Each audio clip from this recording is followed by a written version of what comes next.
Capítulo 2. Era un mal día, incluso antes de despertarse. Siempre que Alice tenía la pesadilla, se sentía mal durante horas. Gracias a Dios, solo la tenía 2 o 3 veces al año.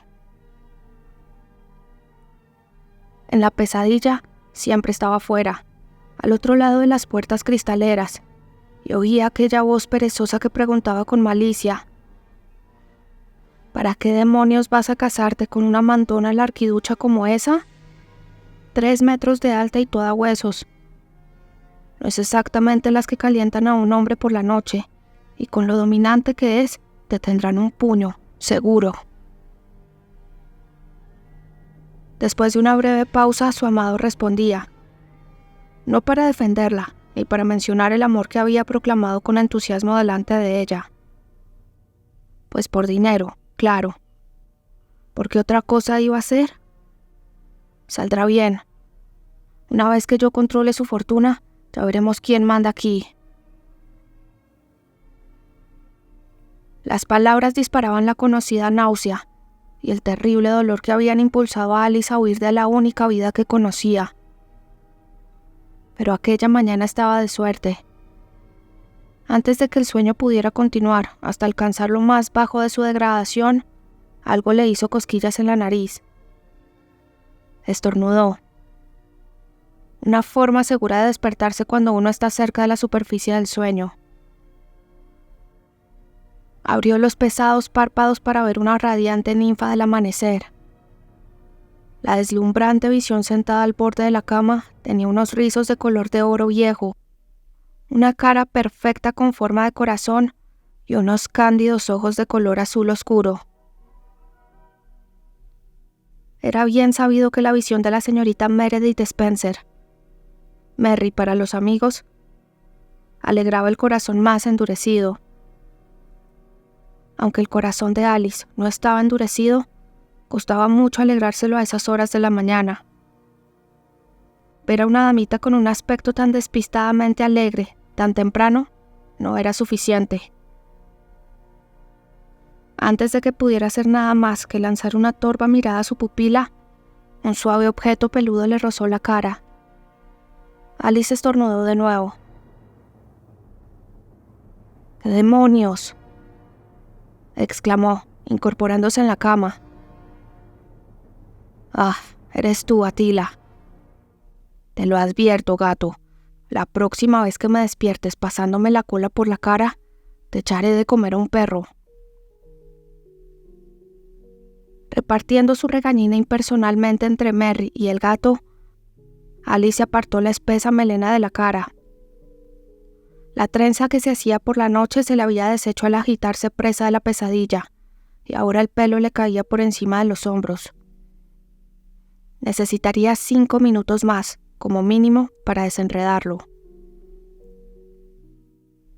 Que los cielos ayuden a cualquier perro que se tropiece con Atila. Sonriendo, Merry le tendió un tazón lleno de café humeante. Aquí tienes, Lady Alice, como te gusta, con mucha nata y azúcar. Rodeando el tazón con sus largos dedos, Alice empujó hacia arriba las almohadas y se dejó caer sobre ellas, mientras tomaba, agradecida, un sorbo de café. «Ah», suspiró, cuando el caliente líquido empezó a devolverle la vida al cuerpo. Con la cabeza más clara, preguntó: ¿por qué quería levantarme hasta ahora? Merry sonrió, perdiendo un poco su aspecto de muñeca de porcelana. Hoy empieza la siembra, y me encargaste que me cerciorara de que te levantabas temprano. Es verdad. Alice bebió más café. Gracias por despertarme. Puede que me quede contigo después de todo. Sin dejarse intimidar, Merry replicó: tienes que quedarte conmigo, ¿recuerdas? Aceptaste voluntariamente hacerte cargo de mí y de los chicos, y ahora no puedes librarte de nosotros. por lo menos hasta que encuentre algún demente que te libre de mí. Alice se echó a reír, señal segura de que el café le estaba devolviendo su buen humor natural.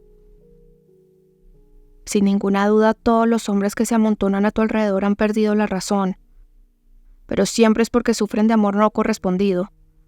Mi único problema es mantenerlos a una distancia segura. Miró con afecto a Merry.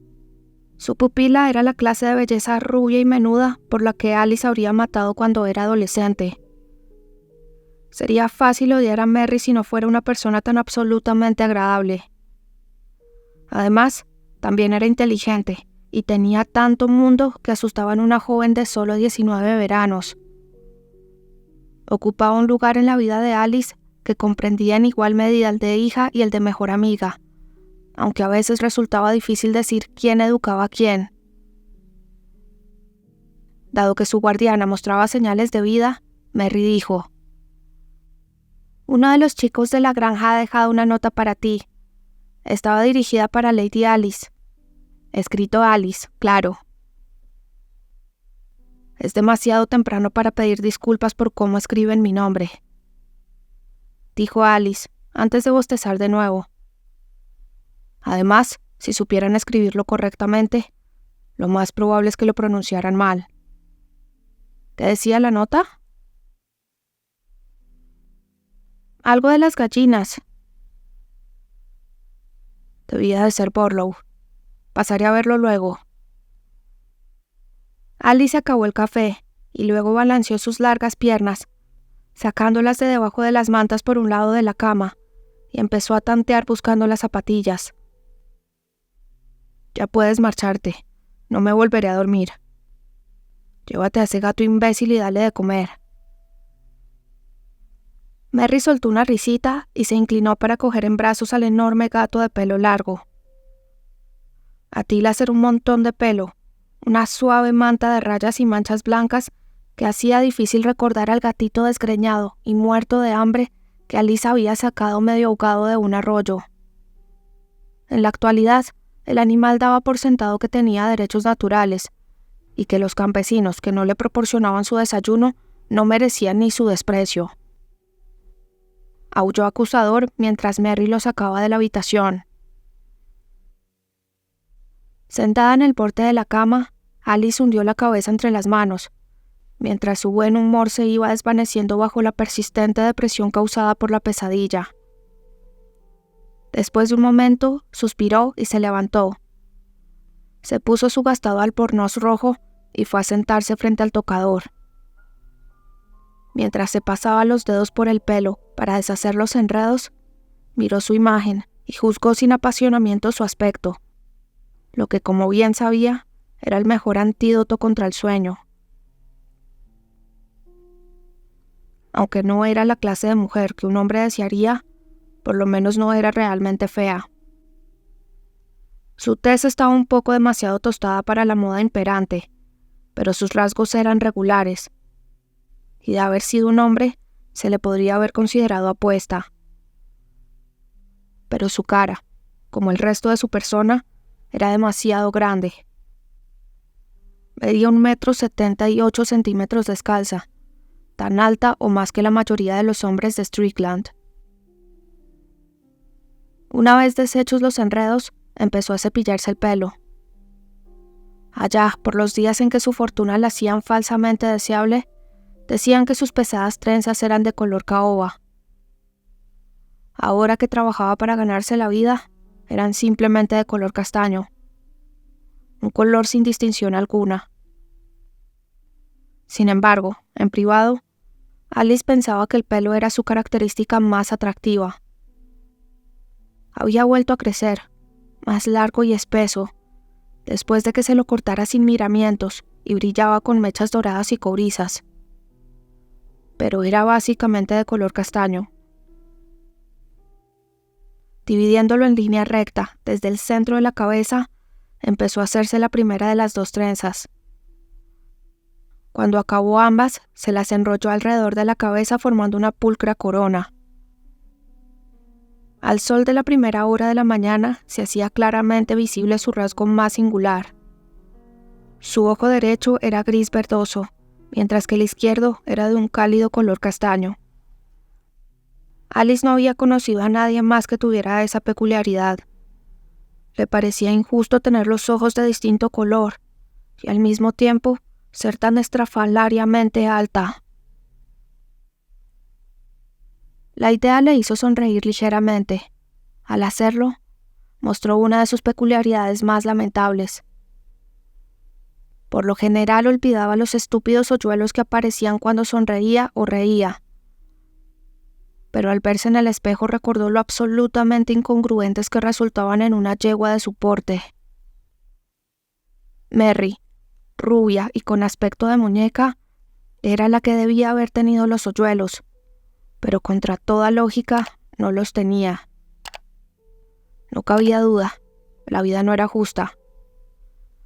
Si Alice hubiera podido darle sus hoyuelos a su pupila, lo habría hecho con el mayor placer. Poner cara de pocos amigos eliminaba los hoyuelos, así que Alice iba por el mundo con cara de pocos amigos.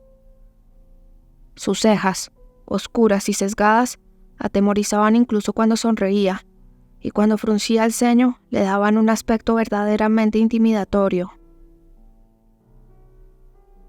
Una vez completado el ritual para asegurarse de no parecer tan horrorosa como se sentía en la pesadilla, se apartó del espejo.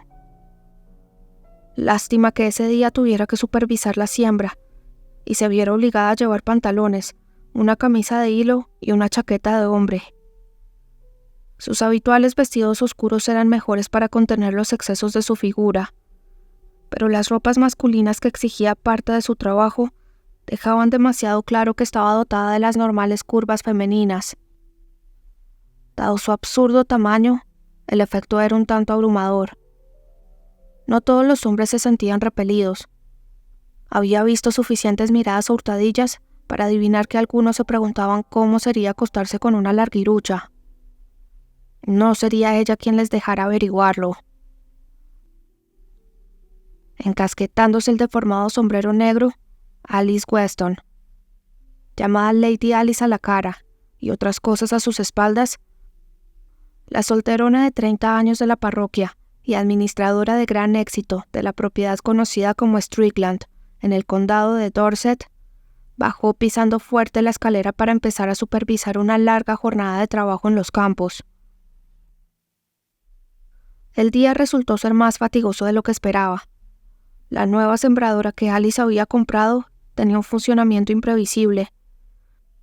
Para el deleite sin disimulos de los trabajadores, que estaban demasiado dispuestos a decir que aquel estúpido artefacto nunca funcionaría.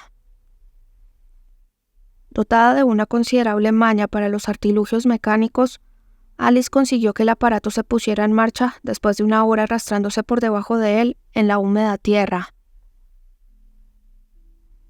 Pasó el resto del día cubierta de suciedad, demasiado ocupada incluso para parar a almorzar. Mary, bendita sea, le envió queso azul de Dorset, cerveza y los duros panecillos locales llamados nudos, que Alice comió mientras se dirigía a caballo a los pastos de ovejas para comprobar la salud de algunos corderos que habían estado algo enfermos. Al final del día, los burlones admitían, a regañadientes, que la sembradora era eficaz. Ahora que funcionaba les gustaba incluso menos. A Alice le costó mucho morderse la lengua. Había sido una lucha continua hacer que aquellos hombres taciturnos aceptaran sus órdenes. Y después de 4 años demostrando que sus métodos modernos funcionaban, cada nueva idea seguía siendo una batalla. «Que los maldigan a todos», juró entre dientes mientras cabalgaba hacia la casa. El sol primaveral se ponía y empezaba a hacer un frío penetrante. No había ninguna otra propiedad en Dorset tan productiva, ni ningún terrateniente ni administrador que se preocupara del bienestar de los trabajadores desplazados tanto como ella. A veces se preguntaba por qué se tomaba la molestia. Cuando volví a Ross Hall, la casa del administrador, Mary estaba abordando recatadamente en el salón y los chicos todavía no habían vuelto de la escuela. Alice se dio un baño rápido y se puso un vestido azul oscuro de lana. Luego se reunió con su pupila para tomar una copa de jerez y echar una ojeada rápida al correo. Mientras Merry se reía por los percances causados por la sembradora, Alice encontró una carta enviada por su patrón, el conde de Wargrave.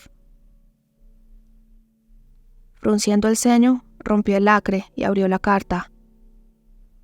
La mayoría de sus comunicaciones eran con el abogado de la propiedad, Chelmsford, más que con el conde. Claro que nunca había visto a ninguno de los dos. Si uno de aquellos respetables caballeros se enterara de que el administrador era una mujer, seguro que perdería el puesto.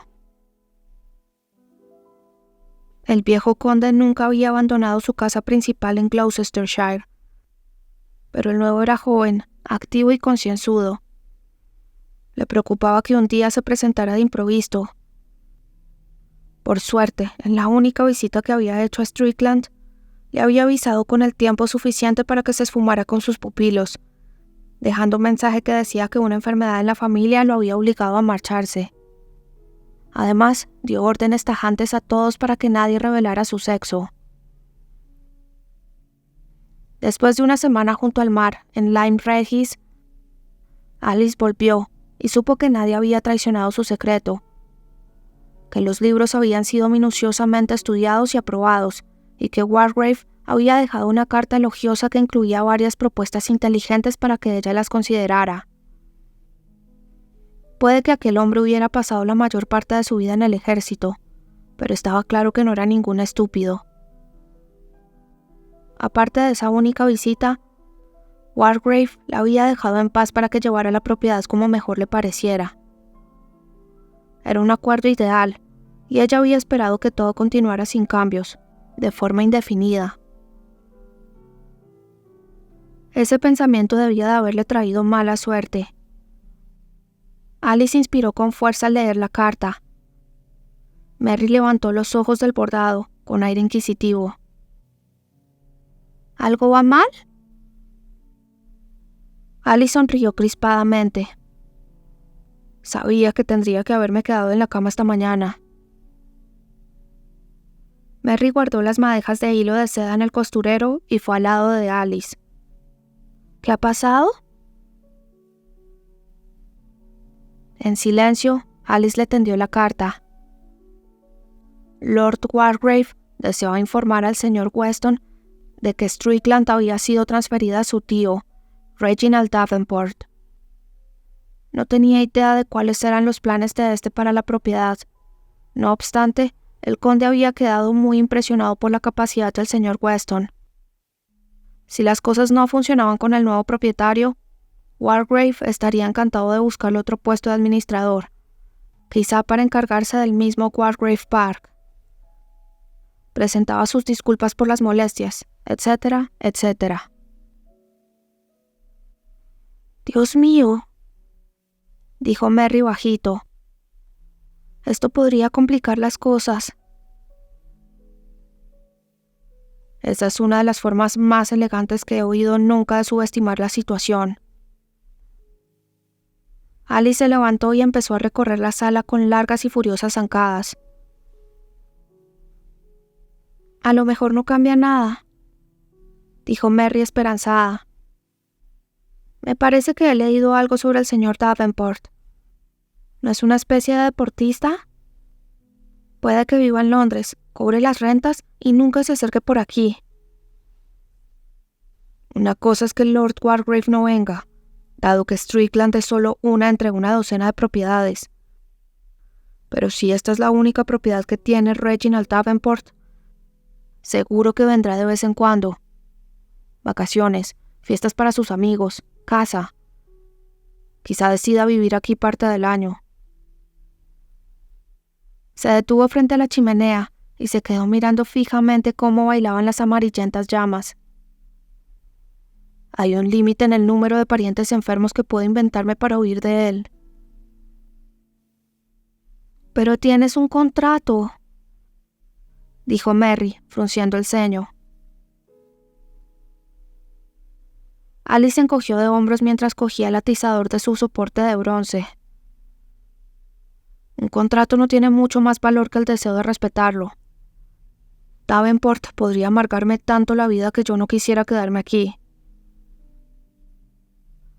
¿No es posible que quiera que continúes? Has hecho maravillas con la propiedad. Todo el mundo lo dice. Ya se ha hecho casi todo el trabajo difícil. Alice acuchilló los inocentes carbones calientes con el atizador. Cualquier administrador razonablemente competente podría llevar ahora la propiedad. El señor Davenport no encontrará a nadie más competente que tú, ni tampoco más honrado. Seguramente no, pero eso no significa que no me despida de todos modos. Alice había oído hablar de Reginald Daventry, aunque la mayoría de los relatos no eran adecuados para los jóvenes oídos de Mary. No era muy probable que un libertino tuviera ideas avanzadas sobre las aptitudes de una mujer. Pensó que aquello era muy injusto. Notó que las manos se le cerraban y se obligó a relajarse. Todavía buscando un lado bueno, Mary dijo: «Si el señor Davenport no te quiere, puedes trabajar para el conde en algún otro sitio. Walgrave Park sería un trabajo fantástico». «¿Cuánto tiempo crees que se mantendría la oferta de su señoría después de saber que soy una mujer?», dijo Alice amargamente, y las manos empezaron a cerrársele de nuevo. «A lo mejor podrías disfrazarte de hombre», dijo Mary, con una sonrisa en los ojos. «No hay duda de que eres lo bastante alta». Alice la miró furiosa, tentada por un momento de darle un buen sopapo a su pupila, antes de darse cuenta de que la joven bromeaba. Con una sonrisa irónica dijo: «¿Cuánto tiempo crees que podría mantener con éxito una mascarada así?». «Pues... no sé», dijo Mary pensativa. «Unos 90 segundos si la luz es mala». Alice se rió. La luz tendría que ser mala de verdad. Los hombres y las mujeres no están moldeados de la misma manera, por lo menos a partir de los 12 años.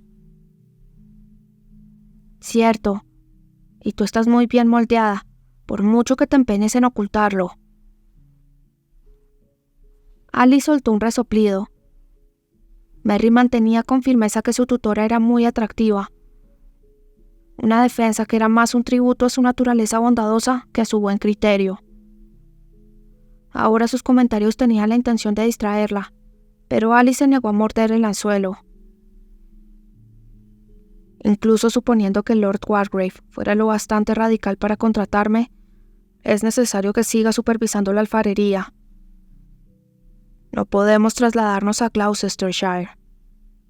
Además, sería una lástima sacar a los chicos de la escuela, cuando los dos son tan felices aquí». Hasta los dorados rizos de Mary se pusieron algo mustios antes de responder. «Creo que estás haciendo una montaña de un grano de arena. Puede que el señor Davenport no venga por aquí durante mucho tiempo, y que cuando lo haga esté encantado de que te quedes para ahorrarle el trabajo. Lo único que podemos hacer es esperar a ver qué pasa». Alice deseaba poder compartir el optimismo de la joven. Al mirarla, recordó lo que se decía de su nuevo patrón y de su fama de mujeriego, y sintió un estremecimiento de temor. ¿Qué libertino podría resistirse a una deliciosa sílfide dorada como Meredith?